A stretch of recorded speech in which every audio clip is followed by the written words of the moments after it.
Bala дүниеге келсе, әкесі алимент төлесе де, төлемесе де, аз төлесе де, көп төлесе де, баланың толық шығыны әкенің мойнында болады. Ол сенімен бірге тұра ма, ол сенімен бірге тұрмай ма, ол басқа әйел алып кетті ма, ол әйелі басқа күйеуге шықты ма, шықпады ма, ұрысып кетті ма, жай кетті ма, үйіңді тонап кетті ма, өрттеп кетті ма, ол өз жауап береді. Баланы әкеге бағу міндет болады.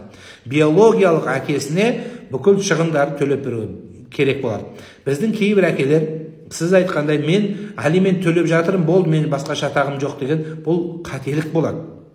Бала тәрбиеленуі, тәлім беруі әкеге міндет болады. Бала буыны қатқанша ананың қасында болады. Ана буыны қатып өмірге пікірі қалыптаса бастағанда, бағана айтқан 7 жаста, 6-7 жастан жоғары қарай әкеге өту керек. Әкеге жіберіп тұрыңыздар. Мына аналардың да осы жерде қателігі бар. Баланы бермей, қойнына қысып, оны басқа жаққа ала қашып, бұл Алланың алдында жауап бересіз. Неге? Әке соның алиментін төледі ма? Төлемесе де керек болса, төлемесе де соны бағып тәрбиелеуі, шариғаттың жолын үйретуі, тәлім беруі міндет. Егер ол исламнан хабардар болса, өмірлік ұстанымы болса, егер сіз ажырасқан күйеуіңіз алқаш, күйеуіңіз имансыз, кәпір болса, онда баланы бермейсіздер. Болды, бірақ ауыз сөз. Оған беруге болмайды.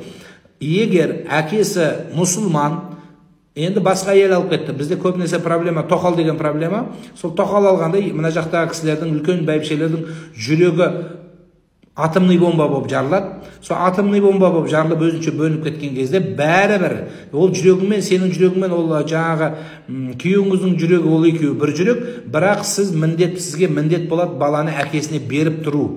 Ол тәрбиелеу керек болады. Жаңағы субботний папа деген сол болады. Ал енді оның бүкіл шығыны, киімі, оның жаңағы айына қанша бір кішкене бір тиын тебен береді, соған мәз болып жүрген әкелер Алланың алдында жауап бересіздер. Баланың толық шығыны әкенің мойнында.